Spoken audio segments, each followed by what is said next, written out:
Tony et sa fille Dora étaient assises patiemment dans un restaurant, attendant leur repas.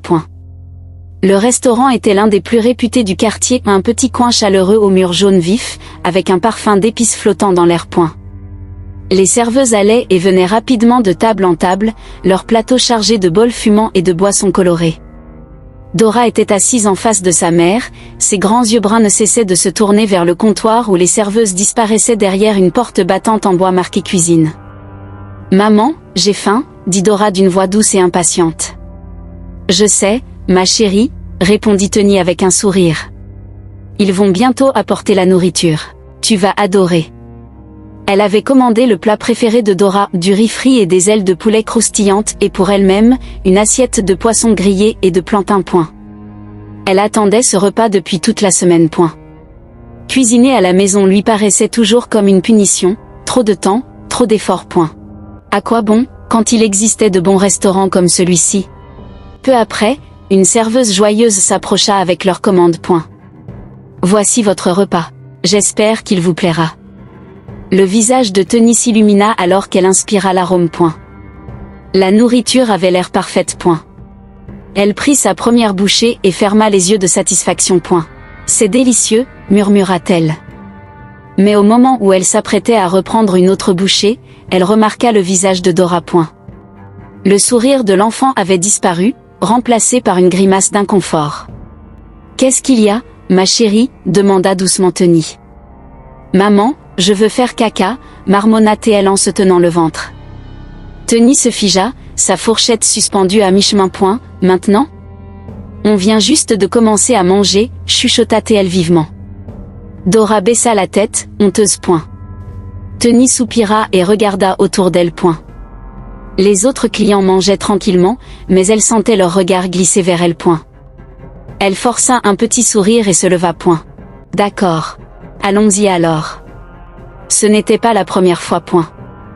Dora avait toujours besoin d'aller aux toilettes juste après quelques cuillerées de nourriture. Cela agaçait profondément Tony. Mais elle n'avait pas le choix. Elle guida Dora vers le couloir du fond où se trouvait le panneau toilette, ses talons claquant sur le carrelage. Quand Dora disparut dans l'une des cabines, Tony s'adossa au mur, faisant défiler distraitement son téléphone. C'est alors qu'elle le remarqua, une porte métallique à sa gauche. Un peu à part du reste, peinte en gris, marquée en lettres rouges, « Entrée interdite ». Une pointe de curiosité la piqua.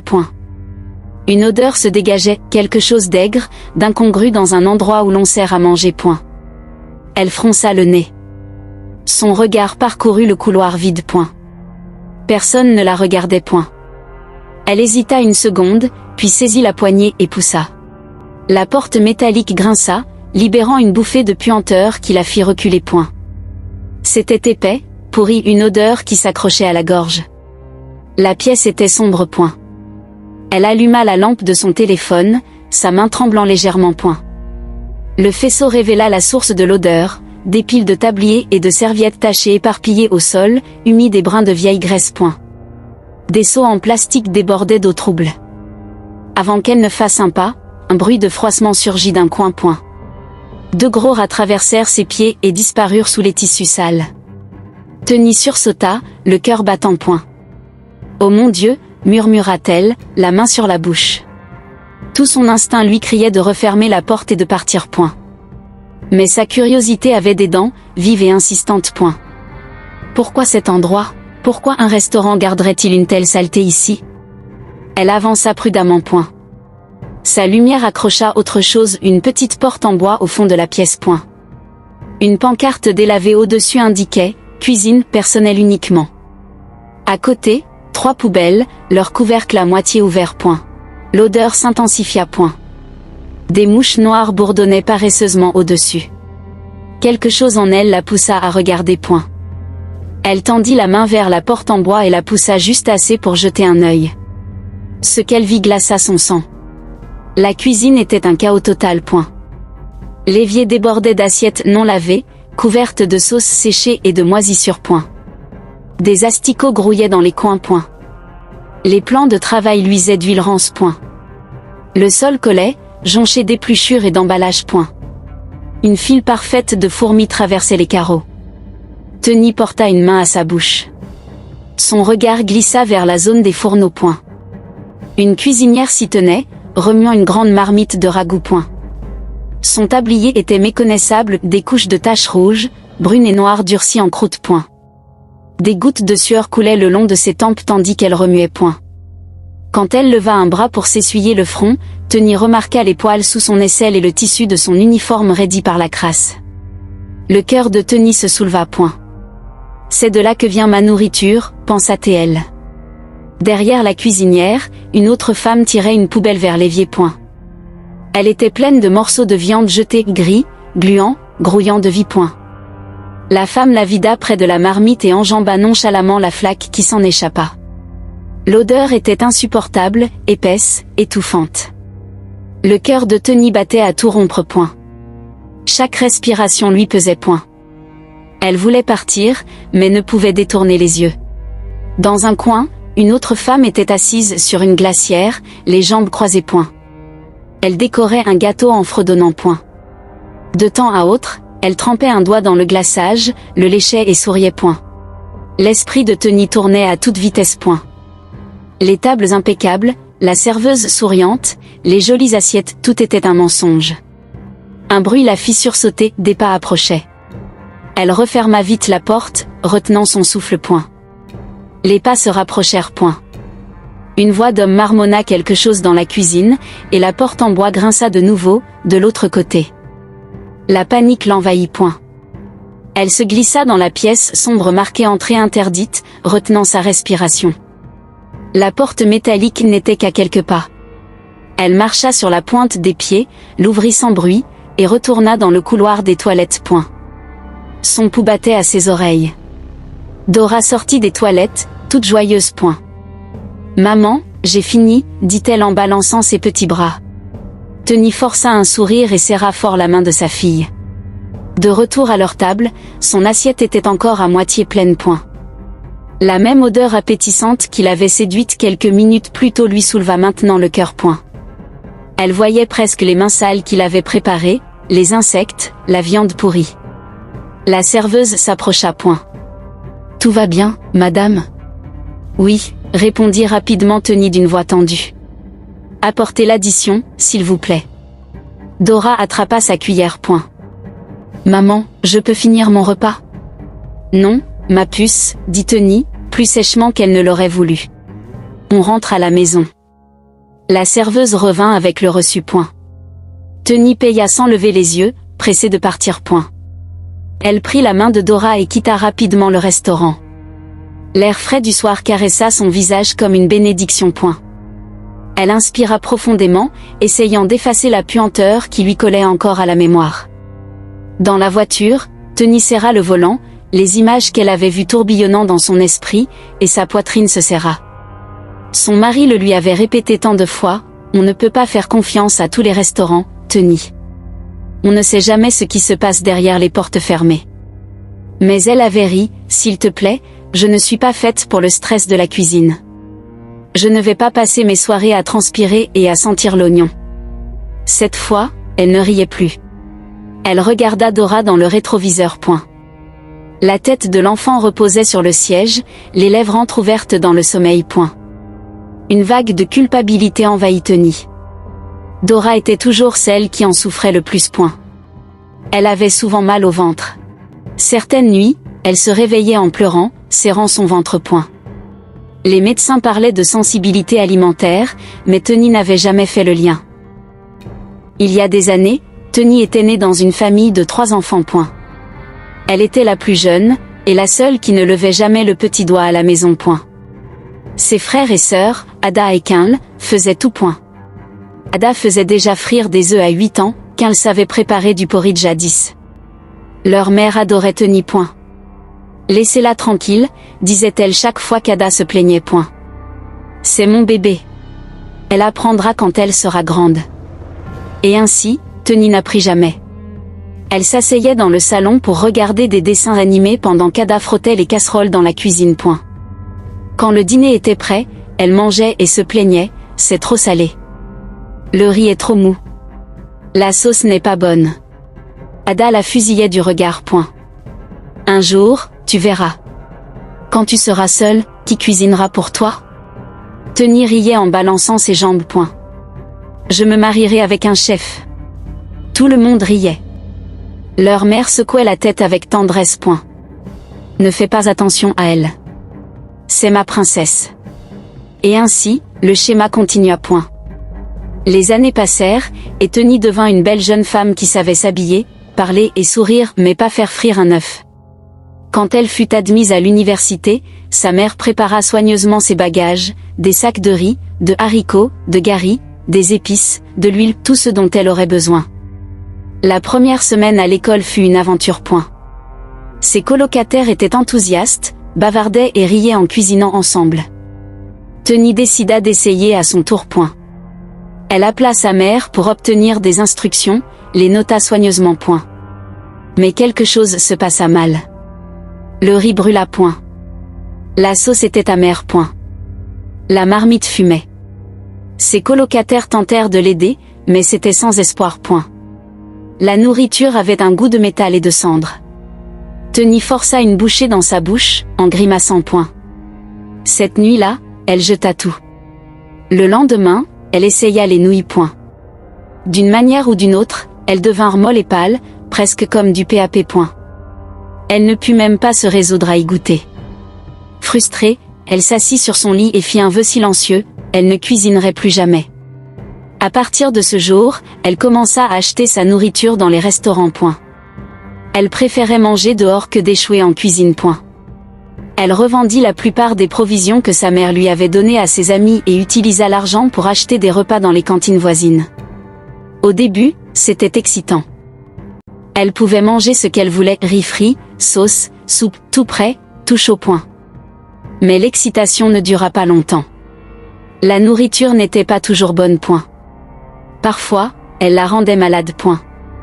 Mais elle continuait à en manger. Cuisiner lui paraissait une défaite, un rappel de ce qu'elle ne savait pas faire. Chaque fois que les vacances approchaient, elle était ravie.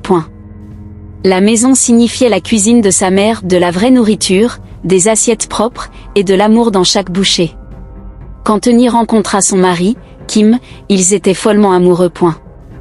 C'était ce genre d'amour qui rend chaque soir doux et doré, chaque appel précieux. Pour Tony, il était tout ce dont elle avait rêvé, doux, patient et brillant de succès.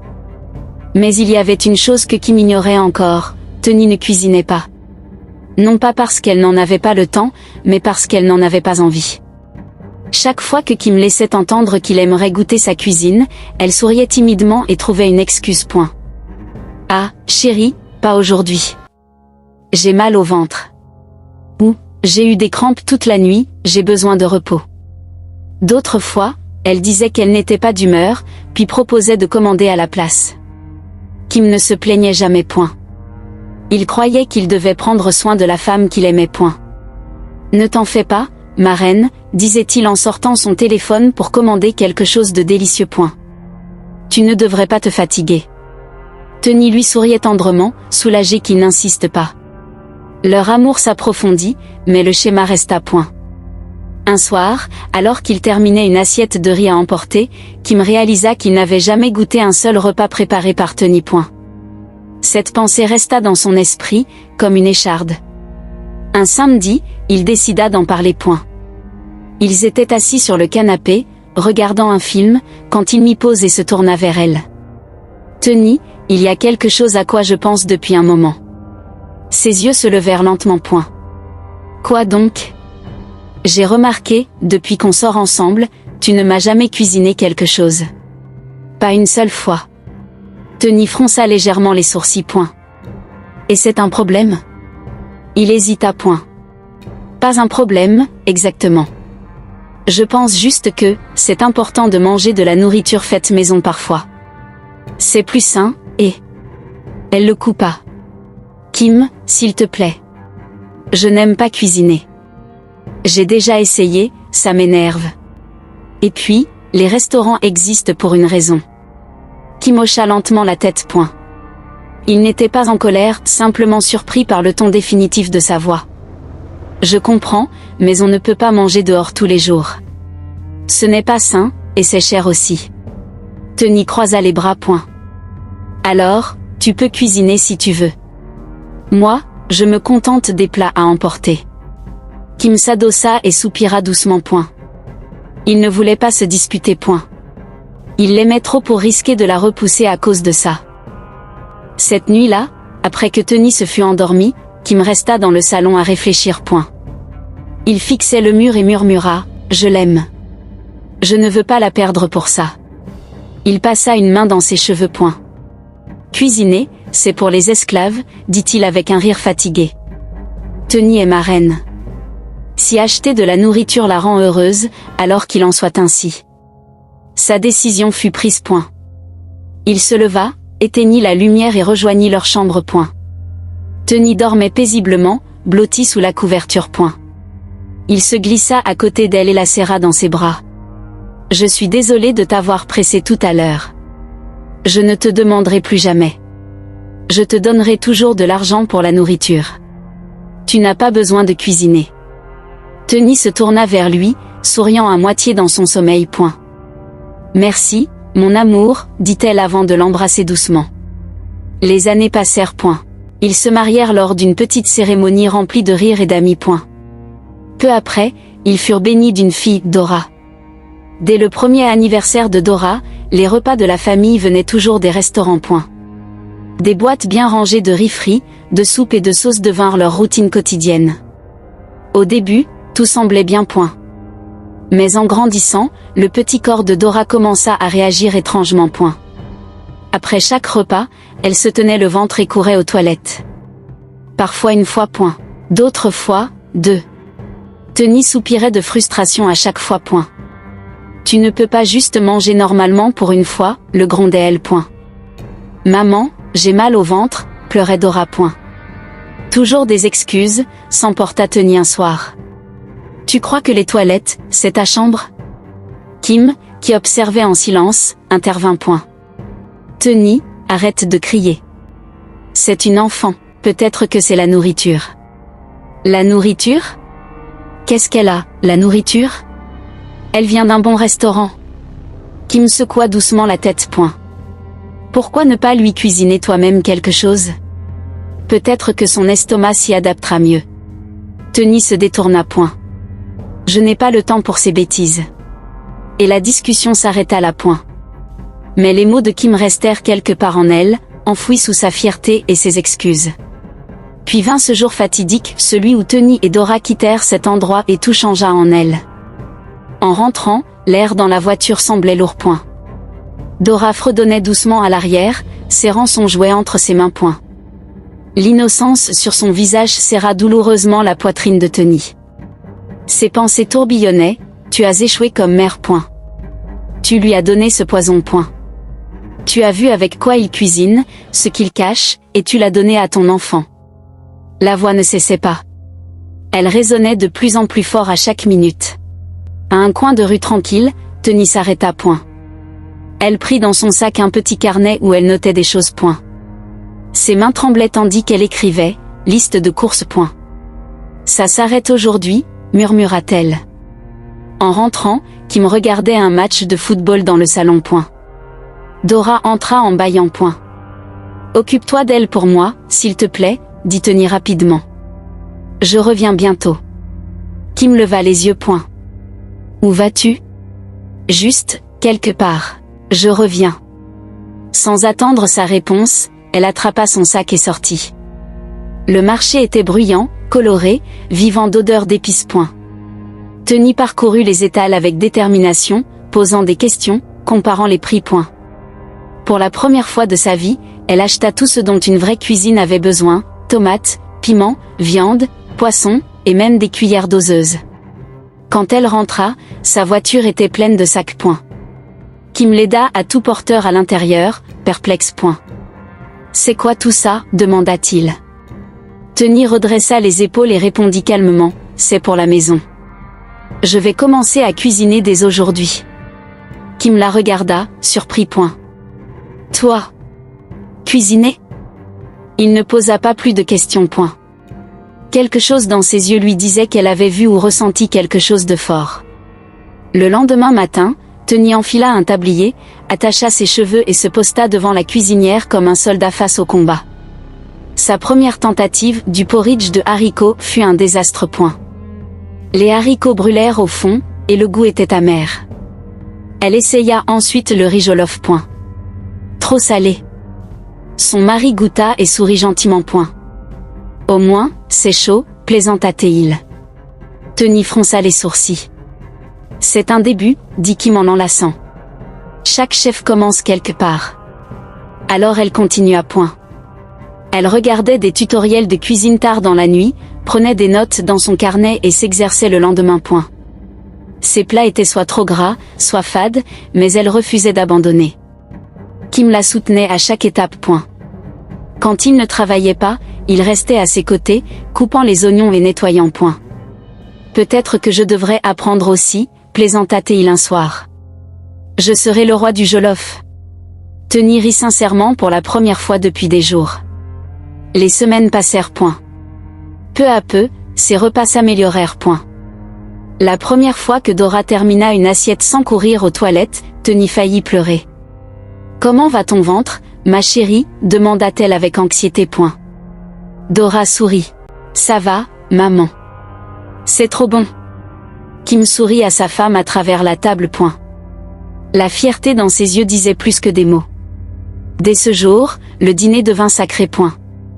La maison se remplit de l'odeur du ragoût, du cliquetis des cuillères, et des rires. Quand Tony réussit enfin son riz jollof fumé, accompagné de coleslaw et de poulet grillé, même Kim admit que c'était le meilleur qu'il ait jamais mangé. Ils en firent une tradition familiale, chaque dimanche, la maison sentirait la cuisine de Tony, et ils s'assieraient ensemble pour partager histoire et rire. Quand Dora eut 11 ans, Tony décida qu'il était temps de lui apprendre. « Viens, mon amour, dit-elle un samedi matin en nouant un petit tablier autour de la taille de sa fille. Tu es assez grande pour apprendre. » Les yeux de Dora brillèrent. « Vraiment, maman ? » Oui. Aujourd'hui, on fait du riz. La cuisine résonna de rire. Dora coupait les légumes maladroitement pendant que Tony guidait ses mains. Kim se tenait près de la porte, souriant fièrement aux deux femmes de sa vie. « N'oublie pas de remuer doucement, dit Tony. Cuisiner, c'est comme l'amour, il faut de la patience. » Dora gloussa. « Comme quand papa attend ton repas ?» Tony éclata de rire. « Exactement. » Ce jour-là, le riz fut parfait, chaud, parfumé, et rempli d'amour. À partir de ce jour, Dora adora être dans la cuisine avec sa mère. Et Tony, qui autrefois pensait que cuisiner était une punition, le vit désormais comme une joie, un art, l'amour rendu visible. C'est ici que nous arrivons à la fin de l'histoire. Si vous avez apprécié cette histoire et l'avez regardée jusqu'à la fin, s'il vous plaît, ne faites pas de cette vidéo votre dernière visite sur ma chaîne. Abonnez-vous, aimez ma vidéo, laissez vos commentaires dans la section dédiée et partagez mes vidéos avec vos proches. On se retrouve pour la prochaine. Au revoir.